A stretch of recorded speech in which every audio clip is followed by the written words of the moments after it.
crowd. So it's great. See everybody. So welcome. We're really pleased and honored and joyful to have our deacon Bob Holmes and his compatriots Jeffrey Friedberg and Jonathan Gregg to bring in an ever new addition our wonderful bluegrass service. So with that being said, Bob and friends.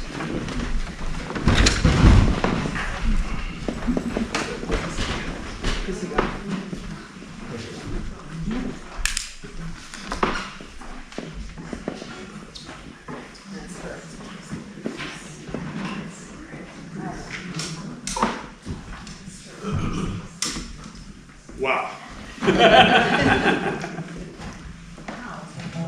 Thank you all for coming.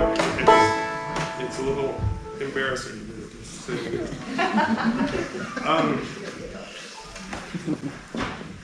I'm sure a lot of you are asking the same question, like why I'm here, or why I'm up here. Jeffrey asked me for the. Sherry and I did this last year. And if I'm lucky, we'll get Sherry to come up and sing a song.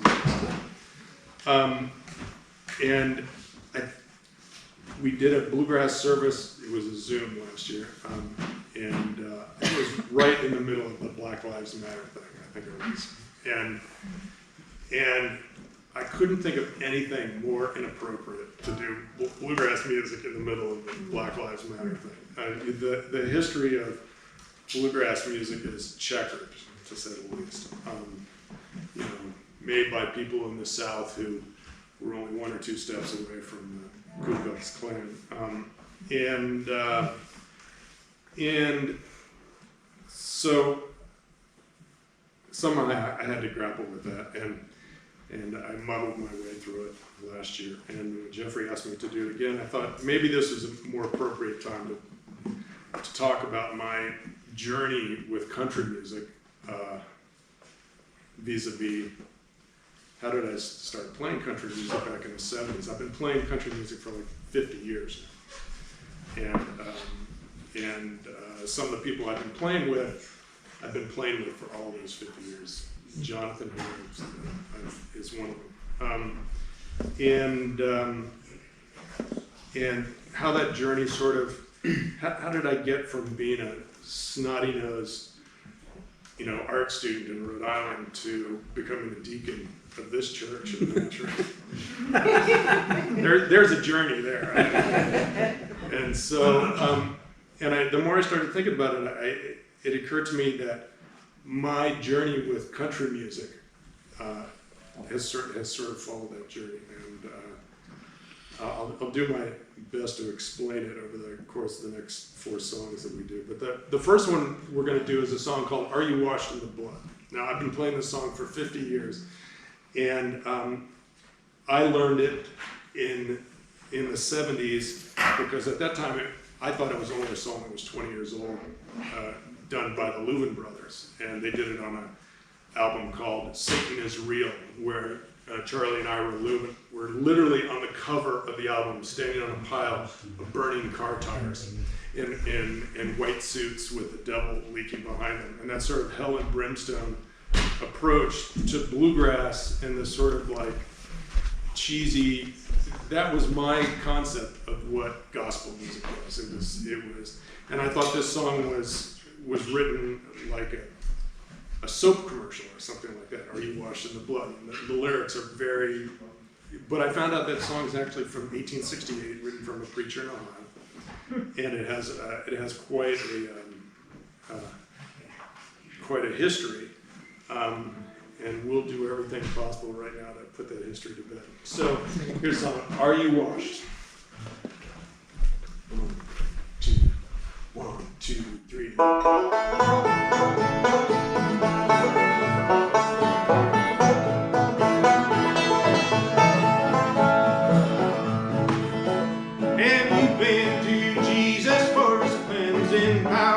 Are you washed in the blood of the Lamb? Are you fully trusting in His truth and power? Are you washed in the blood of the Lamb? Are you washed in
a building. Sherry, you want to come up and sing?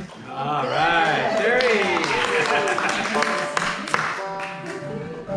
You know, I can't overstress this enough that the theme of this talk was about a journey. I didn't expect the journey to include also all people from these last 50 years to be here. I'm looking at a Jarrett here out here. He probably saw me play our first chord ever 50 years ago, and he's still scratching his head, I'm sure. And, you know, all the folks from Spring Glen came up, and You're still playing that first chord. still playing that first chord.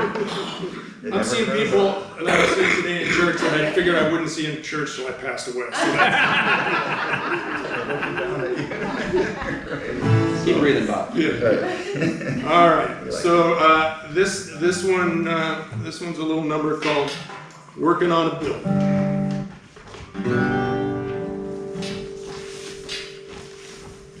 You'd think after 50 years I'd know everything. This song's pretty good, so.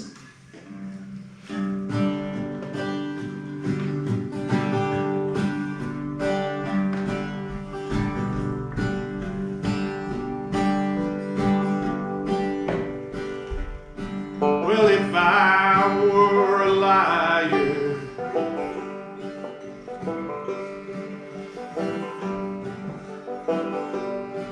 I'd tell you what I'd do.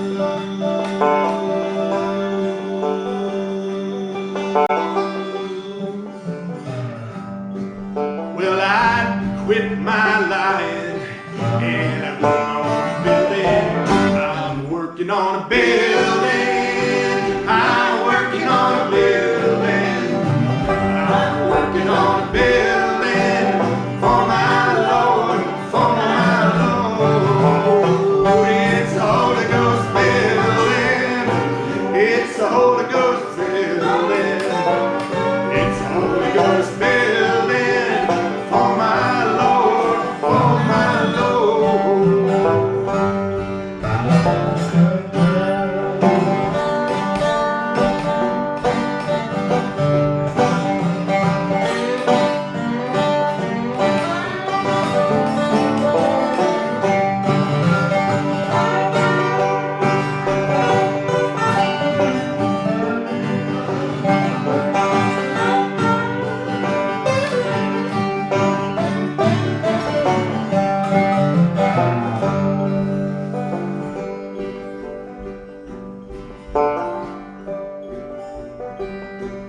Well, if I were a drunkard,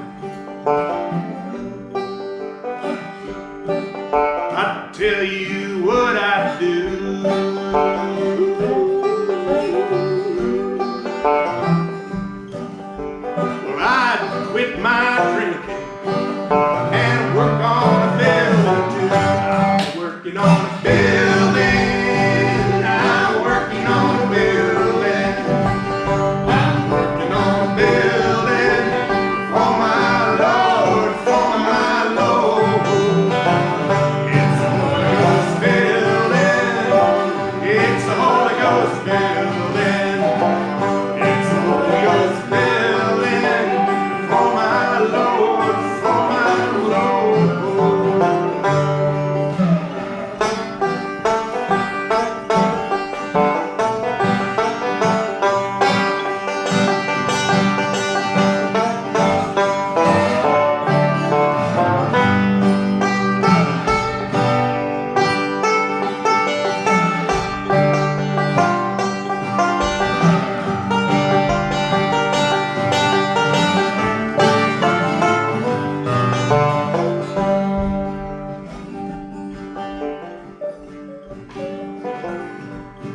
Well, if I were a gambler,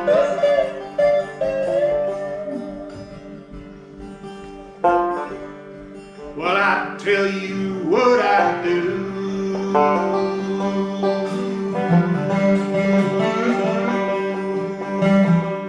Well, I'd quit my drinking and I'd work on a building too. I'm working on a building.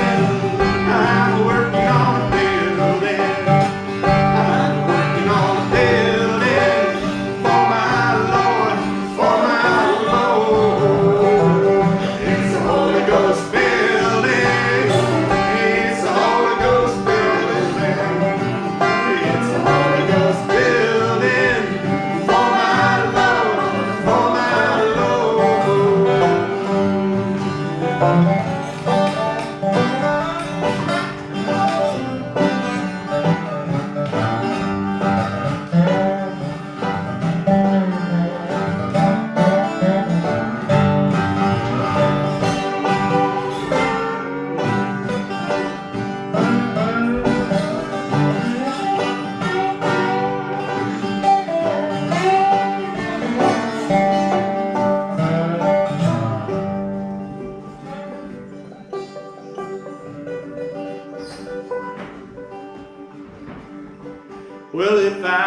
preacher man.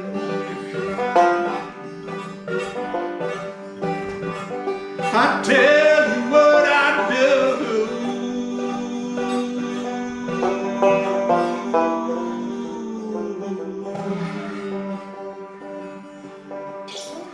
I keep on preaching and I work on a building. I'm working on a building. I'm working on a building. I'm working on a building for my Lord, for my Lord. It's a Holy Ghost building. It's a Holy Ghost building.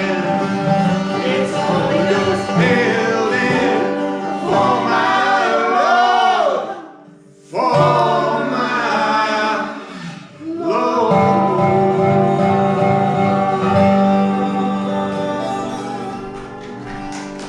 Amen.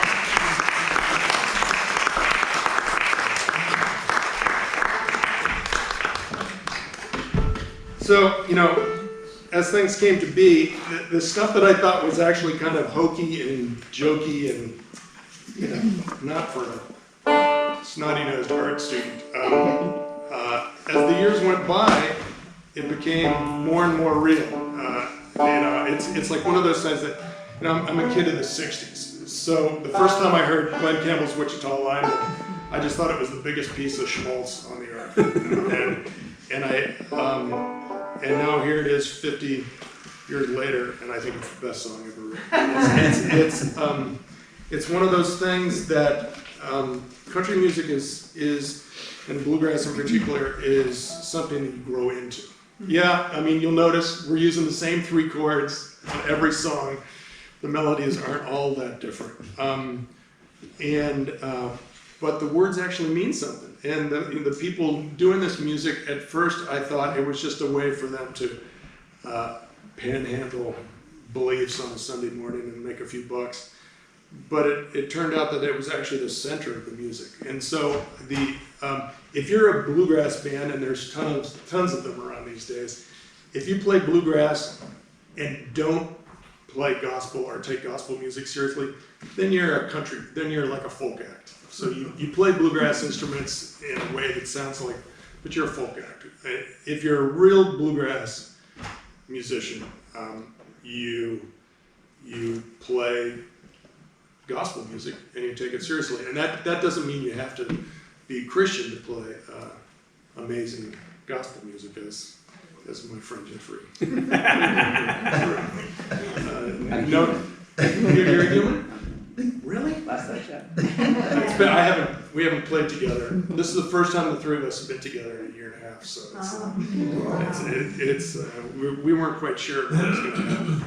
But, so anyway, we're going to do. You want to sing this next one with us too? This over the course of the many years that I was playing music, I can't tell you how many times I played this next song at the passing of people in my life. It's one of those songs, and it started out as a cute, sweet song, and now, even though Jeffrey's going to sing it, it's a very beautiful song.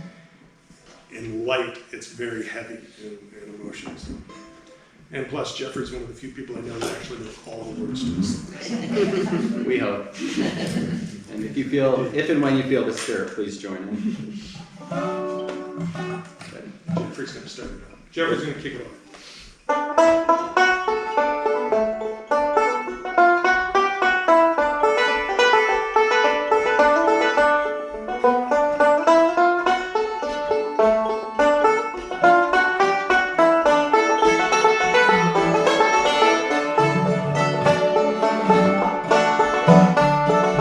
Some bright morning when this life is over, I'll fly away.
Okay, we're gonna do one. Are you throwing us off the stage yet, Jeffrey? Go, go. Okay, we'll do one more thing. Encore. We're gonna do.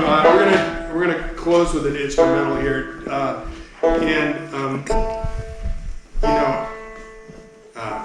though this is the first time the three of us have been together in the last year and a half, Jonathan and I decided we probably should practice a little bit last night down in England, and so we practiced this next song, and I think it was Patty or Eddie or something said that when Jonathan and I play, and Jonathan and I are in another band called Sus, and Jonathan and I have been playing music together, as I said, for 45, 50 years.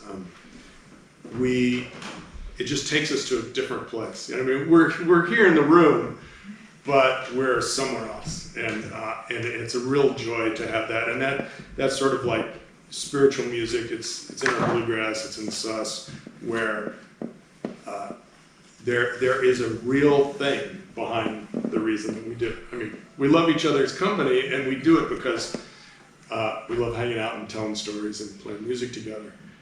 But there's a spiritual bond of brothers that we all have, and that we continue to have, and the music, and somehow that floats through the music. I hope you feel it today, but I feel it every time I get to play with these guys. So. Yeah.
Thank you, Bob and Jeffrey and Jonathan. I was just thinking, reminded me of about 20 years ago, I was part of an African-American church group that visited Ethiopia, which has one of the oldest Christian traditions in the world.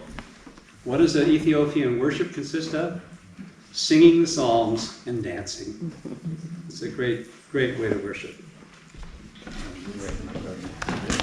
Blessing us. Thank you for having us. Thank you for being here. It was great.